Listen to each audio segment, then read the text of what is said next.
a Polícia Federal bate a porta. Senhor Carlos, o senhor tem algo para falar em relação à operação?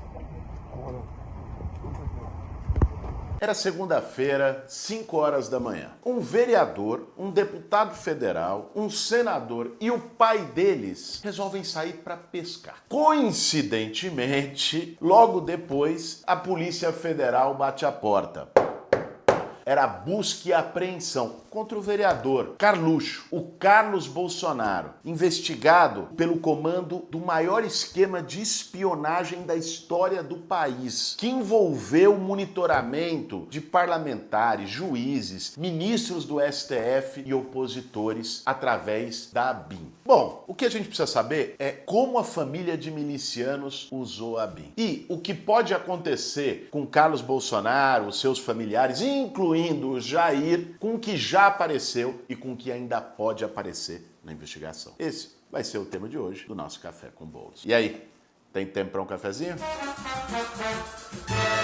Para fazer um bom café, meu bem. A ABIN, a Agência Brasileira de Inteligência, tem como sua missão oficial fornecer ao presidente da República informações sigilosas, estratégicas, que sejam úteis, importantes para que ele possa tomar as decisões de governo. Esse é o papel da ABIN. Por isso ela tem que atuar na discrição. No governo Bolsonaro e de lá para cá, nunca se falou tanto da ABIN. Ela veio à luz. Primeiro porque ele decidiu indicar um delegado da Polícia Federal, que era assim com a turma dele, com a família, que é o Alexandre Ramagem, que já tinha sido proibido pelo Supremo Tribunal Federal de assumir a diretoria-geral da PF. Aí o Bolsonaro botou ele na ABIN. Depois, porque começou a surgir suspeitas e até declarações de gente próxima ao governo Bolsonaro sobre uma ABIN paralela. O que seria essa ABIN paralela? O próprio Bolsonaro disse isso naquele vídeo da reunião ministerial fatídica que mostrava o nível daquele governo, quando ele disse, não, eu não me informo pelo oficial, eu tenho meu próprio serviço de informação. Depois, no Roda Viva, o Bebiano, Gustavo Bebiano, que tinha sido ministro da Secretaria de Governo do Bolsonaro, chegou a dizer que o Carlos Bolsonaro, o Carluxo, propôs para ele a construção de uma ABIN paralela. O que seria isso? Seriam investigadores, gente da ABIN, que não estava ali para seguir os processos oficiais, os ritos republicanos de acordo com a lei, mas para perseguir, para buscar informações sigilosas, por exemplo, sobre o processo da rachadinha do Flávio Bolsonaro, aquela vergonha que envolvia Queiroz e tudo mais, sobre gente ligada ao assassinato da Marielle Franco. Inclusive, uma das pessoas que a ABIN paralela ali pegou informações era a promotora do caso da Marielle Franco. Por que será que o Bolsonaro ia querer essa informação, né? Fica aí no ar essa questão que já está há muito tempo e esperamos que seja esclarecida definitivamente o mais rápido. E o que é pior, o Carlos Bolsonaro, que seria ali o mentor dessa ABIN paralela e que sofreu a operação na última segunda-feira, ele teria monitorado mais de 30 mil pessoas, entre parlamentares, juízes, opositores políticos e sabe lá mais quem. Nós não temos ainda essa lista completa. A partir de um programa espião de Israel e que esses dados das 30 mil pessoas monitoradas estariam armazenados hoje em Israel. Essa é a história, a grosso modo, da ABIN paralela. Não por acaso, a operação da última segunda-feira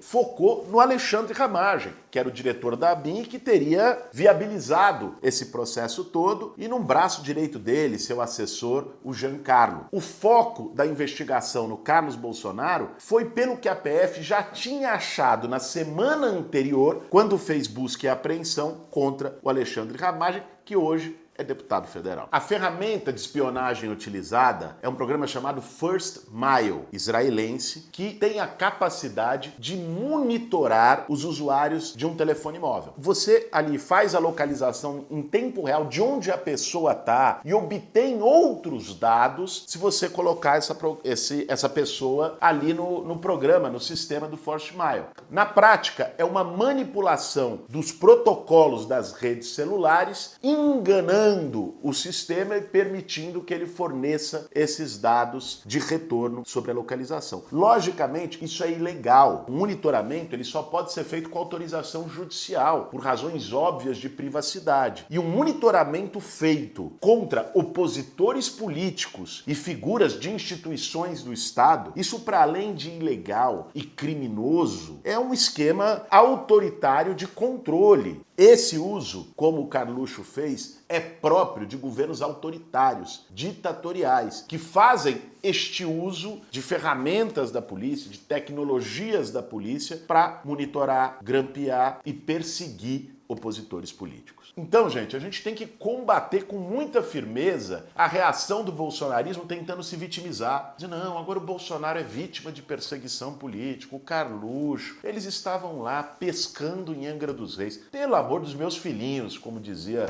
o saudoso Silvio Luiz. Não tem a menor condição. Cara, os caras fizeram o maior esquema de espionagem política da história do país. Eles usaram a Agência Brasileira de Inteligência para criar um processo paralelo para o interesse da família do presidente da República. Monitoraram opositores políticos. Assim, nos Estados Unidos, no escândalo de Watergate, caiu um presidente por causa disso. Você imagina um governo norte-americano, a CIA, o FBI, fazendo esse monitoramento e se tornar público, comandado pelo filho do presidente da República. Então não é uma questão banal, e muito menos teoria da conspiração. O próprio Bebiano, que era ministro do Bolsonaro, disse em cadeia nacional que foi procurado pelo Carlos Bolsonaro propondo a BIM paralela. O próprio Bolsonaro, vamos repetir aqui na gravação. Ô produção, bota na tela a gravação para não dizerem que só eu que tô falando. Indo de madrugada, para lá, para cá, em cima de informações. O meu funciona.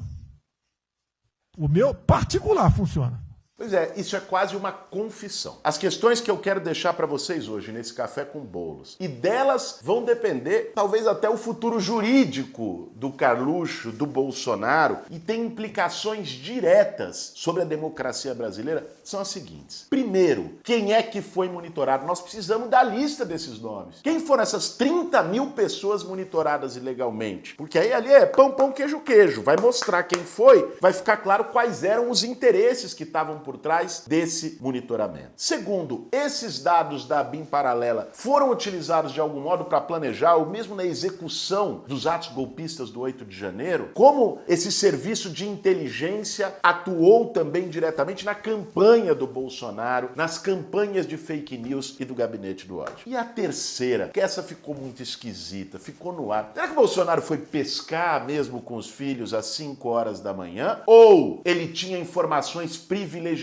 vazadas sobre a operação da PF, fez aquela saída cênica e depois voltou quando os policiais já estavam lá? Porque vamos recordar, na semana anterior, o Bolsonaro postou no seu grupo público de Telegram a seguinte frase enigmática: as próximas semanas serão decisivas. Vivemos dias difíceis. Será que ele tinha algum tipo de informação privilegiada ou era uma mera intuição de que o Carluxo sofreria busca e apreensão, de que ele estaria na casa no momento? Então, gente, tem muita coisa mal explicada nessa história. O que nós precisamos tirar de conclusão, além de cobrar essas respostas, é reforçar uma bandeira que a gente tem defendido desde o fim do governo Bolsonaro, desde todos os escândalos que apareceram, das joias sauditas, da BIM paralela e tudo mais, desde a tentativa golpista do 8 de janeiro. Sem anistia. Não é possível que depois da maneira como essa turma debochou da democracia, se utilizou dos instrumentos de Estado para fazer a sua política familiar, miliciana, que acabe tudo em pizza, que fique tudo impune. Ou pior, que prevaleça uma narrativa absurda que eles têm tentado colocar nas últimas semanas de vitimismo. Nossa, perseguição política a Bolsonaro. Tenha santa paciência, gente. Vamos ter que ir até o fim. É sem anistia. Bolsonaro, seus filhos e quem mais cometeu crimes contra a democracia vão ter que responder por eles. Esse foi